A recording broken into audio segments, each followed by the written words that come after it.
esi sifundo.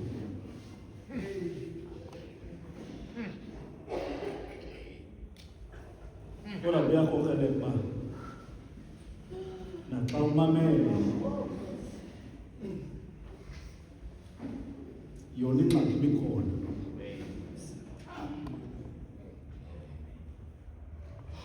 Ngoba asihambi chronologically ngendlela incwadi zakhe azicwangcise ngayo. Ezinye uyakwazi uzilandela i-connection yazo, i-chapters uba xa isuka kwi-chapter ethile ubheka kwi-chapter ethile. Kodwa xa umamele apha uva kwayi-heading yakhona uba ibikhona ingxaki ibikhona. Ngoba ufika nje kuthiwe ubani nesiyalo sohambo lwamaSirayeli.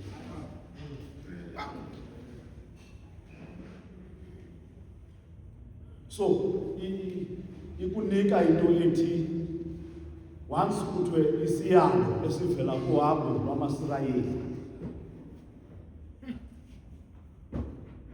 ukhona lo osengxakini, ukhona lo ufuneka ufumene la mazwi, ukhona lo ufuneka efumene lo myalezo.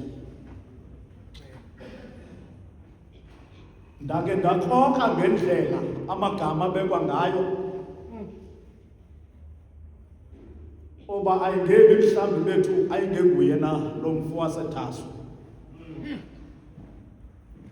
okanye ngumntu wumbi owayezalwa luhlanga lamaHebhere, ebona amahlandinyuka ohambo, intsungu zinamaqhina aba bantu abagqithe kuwo. Ndabuya ndazithuthuzela ngento ethi kakade naye lo mfo ngumfo wesizwe sakwaBenjamini, uthetha la mazwi namhlanje, usicholacholela la mazwi athi uthembekile uThixo, ungayikuvumela uba silingwe ngaphezu kweminako. Owothi kunye nesilingo eso avele isithuba lokuphuma kuso uba libe nako ukuthwala.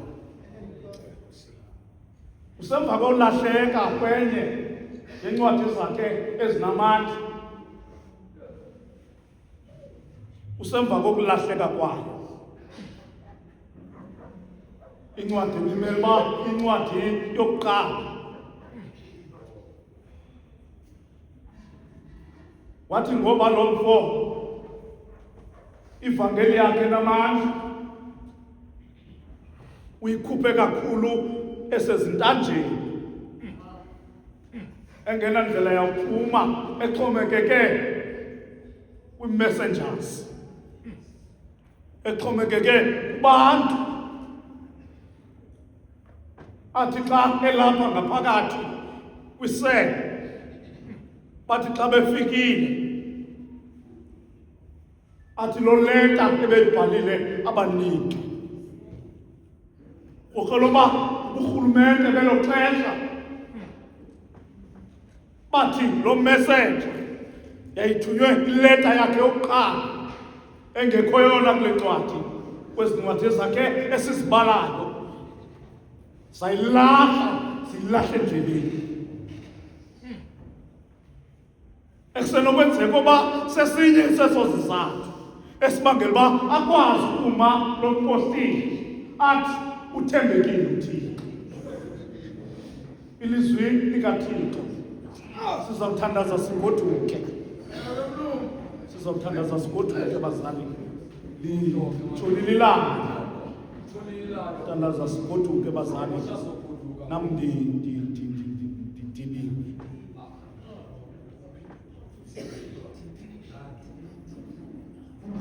Ubhala sisifundo lomfo ngexesha iKorinte exakekileyo. Ngexesha exakeke kakhulu isixeko saseKorinte. Ngakumbi icawa abantu abakholwayo. Ngexesha abaphithikezwa zizinto ezininzi. Izinto ekuthiwa zignosticism zazilapha eKorinte. Ingqikelelisi ye-controversies against i-Christianity zazilapha eKorinte. Sezinto ba ithi cawa le xa ikhula njengoba lo mpostile wayimisela wathi awugqiba uyimisela wamisa amaxhego ogada icawa, wamisa ingwevu neengwevukazi zogada icawa, wamisa le nto ayivezayo uJohn kwincwadi yesithileyo. Athi xa eyiveza athi uJohn xa ebancoma athi izinto eziphilileyo zone namadoda amakhulu, ngoba kwakukho abantu bogada icawa ingenzakala. Umfo qho xa egqiba uvangela awugqiba ummisela lo society ethile kwindawo ayimisela kuyo, amisele amagosa ecawa. Ilizwi likaThixo ayikhotsha into yoba icawe ibe nabantu abagada iminyango. Ilizwi likaThixo abagada icawa, ngoba icawa ibheka kweliphila icala ngexesha elithile. Yi-nature yecawa okanye ye-early church into yoba icawa ibe namagosa, ibe nabantu abayikhokelayo, ibe nabantu be-spiritual being, oba icawa ikwazi ukonektha noThixo. Ilizwi likaThixo emva kwemini nje, ngoba inkosi yecawa engakwazi ukonektha noThixo ifana nosana olunomoya. Ilizwi likaThixo emva kwemini nje, ilizwi likaThixo kube ngasanywa ungabikho sikhabo, ibe yinto nje esisketch. Ilizwi likaThixo ukhethwe kube mathi, kodwa ibandla lingakonekthi noThixo. iKorinte yahamba yaba kulo crisis nalo chaos. Sihlobo esihle esithandwa nguThixo, yafika kwindla apho athi umpostile xa ebalisa behlukana. Athi omnye mna ndingokaPolo, athi omnye mna ndingokafesto, athi omnye mna ndingokakayifasi. Ufika lo msalane ukholo yathukwayo. Ilizwi likaThixo kodwa i-context abhala kuyo lo mpostile yayingehlukanga kwi-context ilizwe elikuyo. Sihlobo esihle ezithandwa nguThixo emva kwemini nje yayingehlukanga, ngoba ilishwa yayinto yokuba abantwana babesithi ngokuba lapha ecaweni bawuvela ngefestire bafike ngaphandle elunxwemeni, bafike behlelapho abantu abasebenza ngokuthengisa ngomzimba.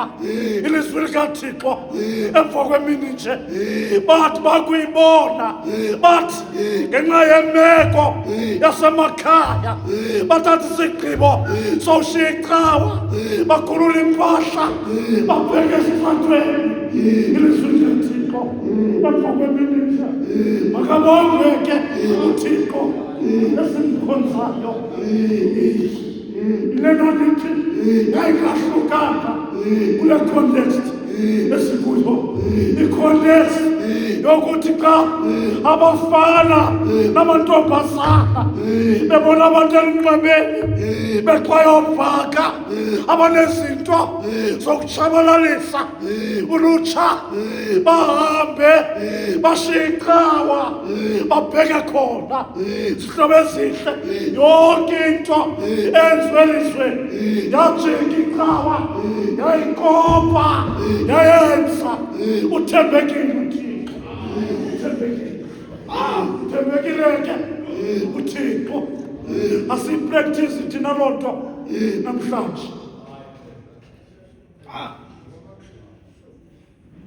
asiyipractice loo nto namhlanje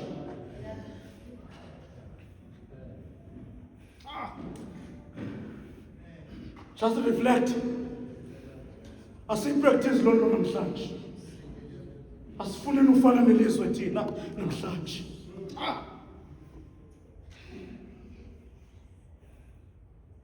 lo mfo ubhala ngelo xesha uthi ke ubona icawa ikuloo meko atsale imbali yohambo lwecawe kaThixo into yokokuba aningobokuqala abehlelo zezinto elizibonayo itsho xa iqala ithandisa andazi nalibonanga alivangana oba obeni oyihlo bawela ulwandle bonke utsho lo mbhali utsho kule ndawo uthi bawela ulwandle bonke uthi babewela babhaptizelwa elifini ilizwi likaThixo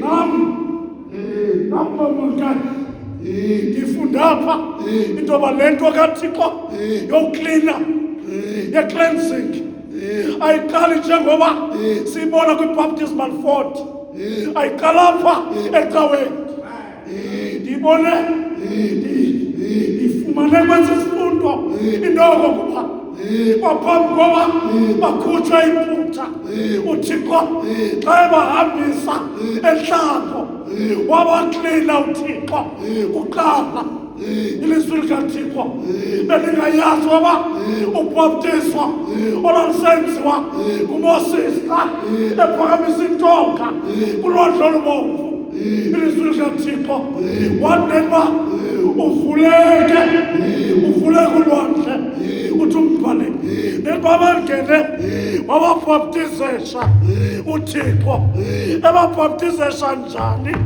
mfundisi uhloko mfana bekusithi xa umoya kaThixo uhlala ngamandla abatshise uThixo ilizwi likaThixo ngoba bayahamba baba sisikhanyiso sentlaka akasebenzi uThixo ngento emdaka engayilungisanga akatyeli uThixo esityele simdaka ilizwi likaThixo emva kwemimandla emso xa bephelelwa ngamanzi endleleni baklini that is why ekwazi ukuthi uMoses awuthi kuThixo ndibathini uThixo asondele ngoba ubahlangana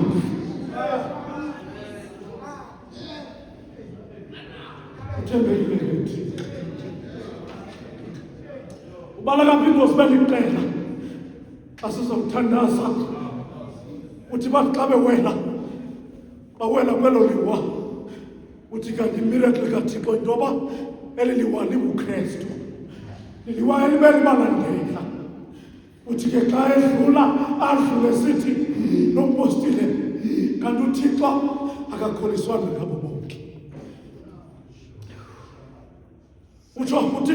uthi lo mbhali kanti uThixo akakholiswanga ihambo yabo kuba bathi waca entlango kube endaweni noba bakhonza uThixo baske badlala inkonzo entlango utsho lo mbhali uthi bathe endaweni noba badle basele basuke badlala ilizwi likaThixo asiyile nto esikuyona yile nto lithi urelevant umpostile asiyile nto esikuyona namhlanje cawa ayinamandla ayinamandla icawa, ayinamandla kwenzeka le nto ethethwa unyana kaSuze, amazwi akhe okugqibela esithi andoyika oba andoyika ukuba aba bantu we-Gold Methodist bangakhula babe baninzi noba kuseYurophu noba kuseAmerika, kodwa into endiyoyikayo into yoba kuzawufika ixesha loba bakhule nje beyicawa engenamandla, engenamlilo, engaguquli mntu. Ilizwi likaThixo emva kwemini nje ndiyacela ngoba sisigcine, simcele uThixo othembekileyo ukuba uThixo asigushe, uThixo ukuba uThixo asifihle, uThixo kwintembeko yakhe. Ilizwi likaThixo wabathi kuba banene babadlale bawakamininye umtshabalalisi wabatshabalalisa. Nantsi into endicela sithi somthandaza sigcine sijonge usibala zonke athi abe ngabakhanuki bezinto ezimbi. Ilizwi likaThixo bamhenda uThixo, bamhenda uThixo, bamthandabuza uThixo, baphambukela kwisithatyu nesithixo. Ngamanye amazwi balahla le nto ekumnqophiso wabo ethi ungabi nathixo bambi ngaphandle kwam, ngoba mna Yehova ndinguThixo ndikhwele, ndibavelela ubugwenxa boyise kwenyama kwesesithathu nakwesesine isizukulwana sabandithileyo. Ndwenzela inceba amawaka wabo ndithandayo, uthi ke lo mbhali batshabalala, abanye bathiwa ziinyoka ezinomhlubu ngendingazibali, kodwa nazinto endenzakalisayo.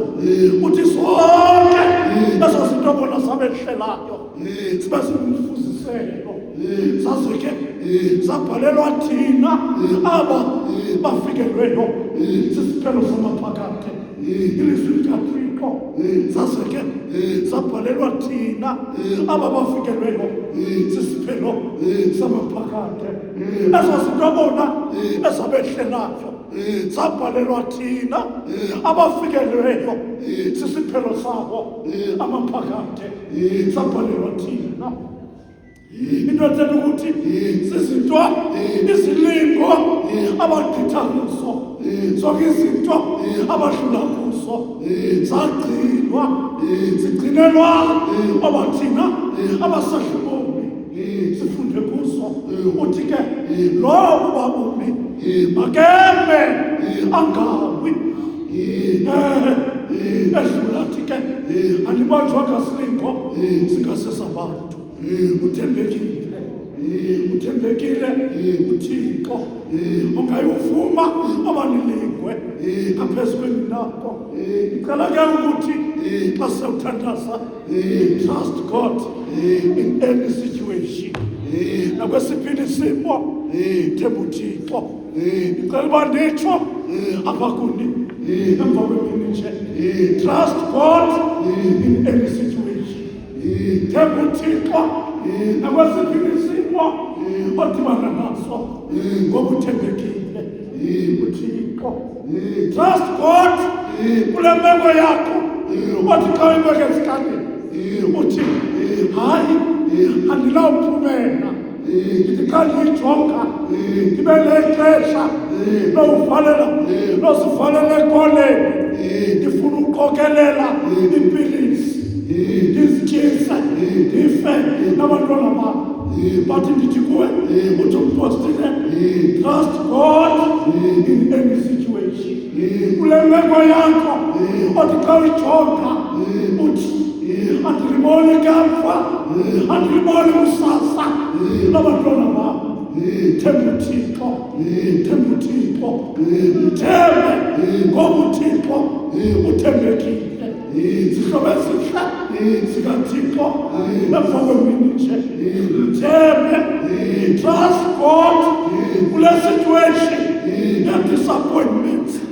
Themba uThixo, themba uThixo kule situation yowusheka usiswayimana, ngoba lo obumthemba noma usoloko ubambelele kuye ekushiya kwesinomhlwa. Themba uThixo ngoba uthembekile. Uthembe kanjani mfundisi uThixo kwisimo esinje esikuso, apho kunyuke i-economy, apho kuphela imisebenzi? Uthembe kanjani uThixo zihlobo ezinhle ezithandwa nguThixo? Uthembekile uThixo, akaxoki, umpostile. Nonke ukuthembeka kaThixo kulaa nkosikazi yayihleli inonyana omnye ekuphela kwakhe ukuthembeka kukaThixo. Ngalaa uEliya athanda imigca ayohlala emlanjeni wekerika. Uthembekile uThixo, kanti le nkosikazi icinga ngokufa nonyana wayo. Ngekha uThixo uprepelisa umprofeti ozafika esiya kuye atshele imilanga yekerika. Profeta kaThixo obuthixo akayimntana into ayithandileyo nakono yawutya. uThixo wathatha i-franchise, amahlulu awuphathela isoka. uThixo akathaphatha imeko yakho. Themba uThixo.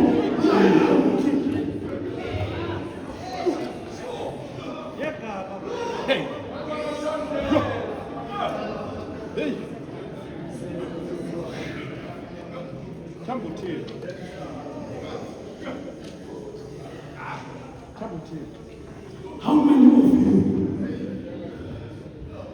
of you who lose hope and they said, uThixo uthenjwa ngoba uThixo yimangalisuphileyo. uThixo wathatha intaka ephila ngokuthi izidumbu, kodwa wayilungisa uThixo ngokuthembekile. Ukuthembeka kaThixo asiboni ukuba kufuna thina, kodwa ukuthembeka kaThixo sibona emveni koba sisivalele umkitshomi, umke bonke abantu, sihleli sedwa ngento athi umkhulu walapha ndandisiya nesihlweni. Kodwa uThixo akuyeke ngoba ufuna ubona intembeko yakhe, ngoba uThixo uthembekile. Ilizwi likaThixo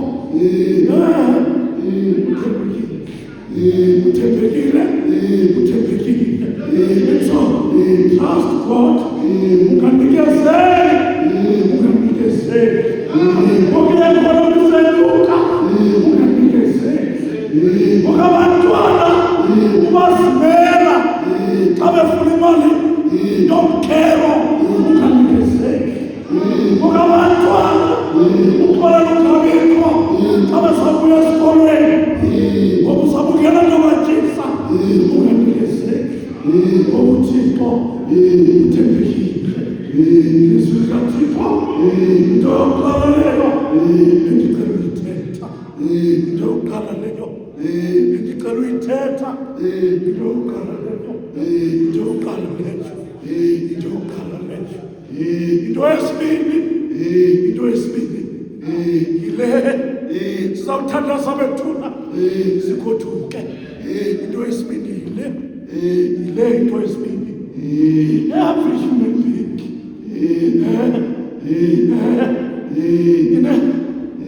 inesilingo esiyilindeleyo, and so nawe unesilingo esisoloko sikulindile.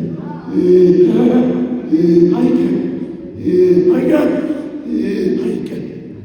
wonke umuntu odla ubomi. Noba uyakhonza noba akakhonzi, unesilingo esimlindileyo. Nawuphi umuntu okhonza uThixo, sikho isilingo noba sinjani na, ngoba izilingo zethu asifani, asilingani naxa zibekwe esikalini.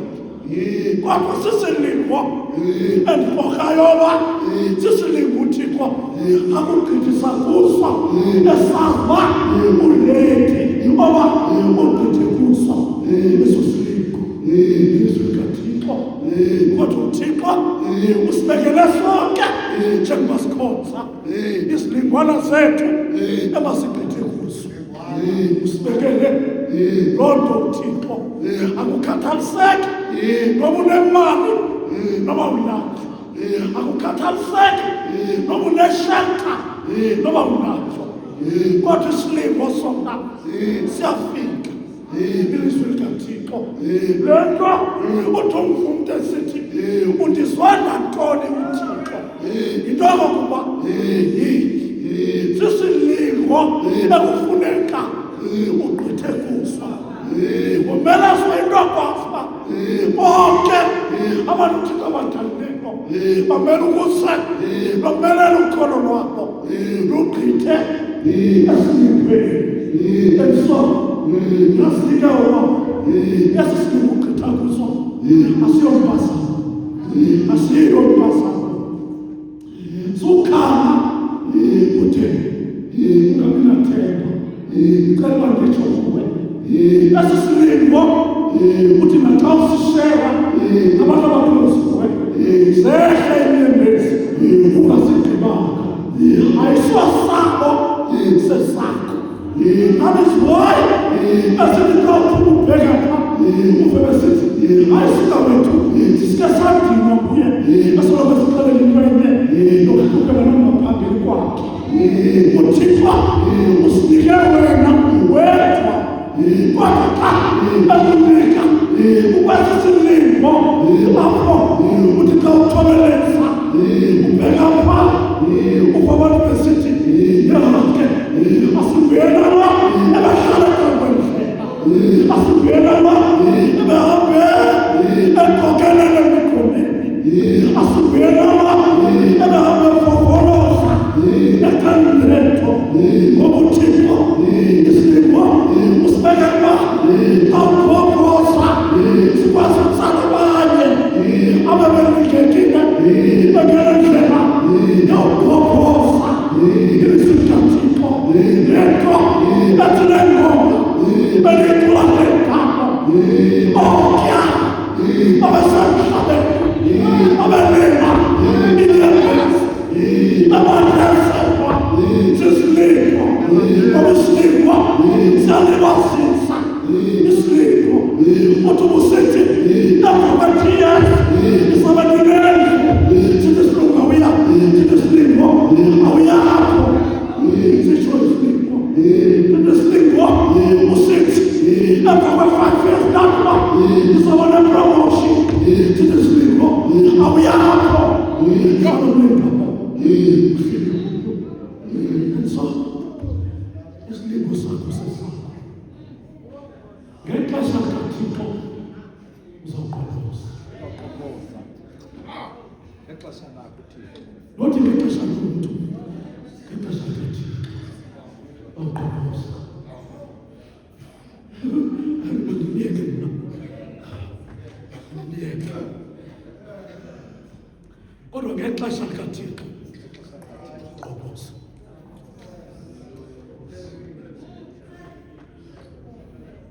Mhlawumbe ufulathela ekhaya, ndingenandlela yokuphumelela. Mhla sasifulathela ekhaya, intombi yawagcina isiqulathile isawusibeka kuwayo, bakungekho ndawo yawuqobhoza. Yangekho indawo yokuqobhoza.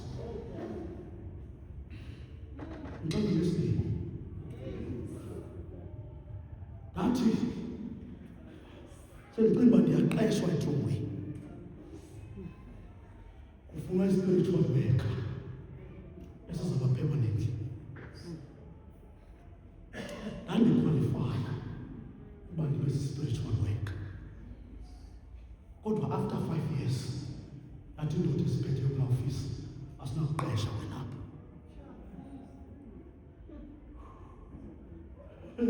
Yho, uyamangalisa uThixo.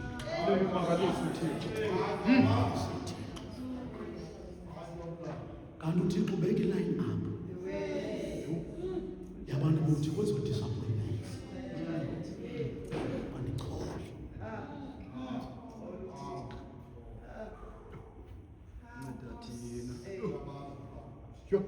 And so incenye lentombi ekusokulisayo yaqotshozwa.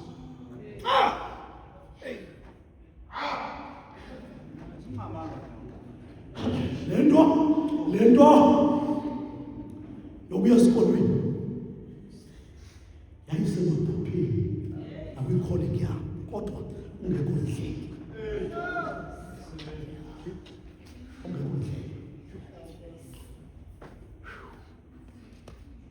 Yambathwa zipolitics ezininzi kukude nethuna kundivela khona.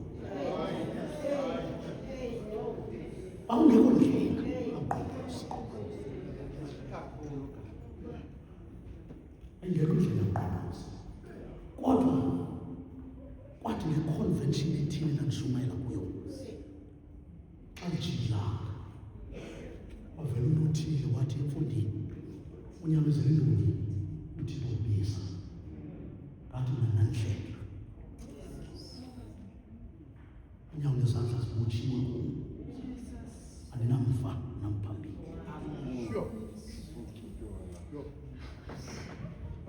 Yaqotshozwa.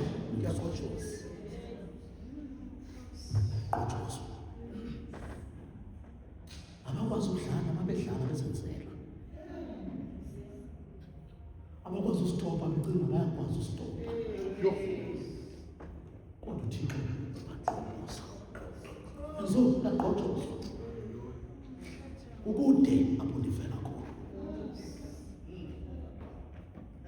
Kodwa ke xa ndiyeka ndimlondime kule ndawo, ngathi laa ndoda ndithe ndiyawucela unkosikazi uba sikubhekise esikolweni.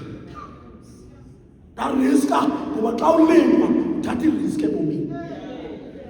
Uthatha iriski abantu bebukela kuthiwe uyakufazi nabantwana uzamthini abantu bangofela uthini. And so kuyaqotshozwa.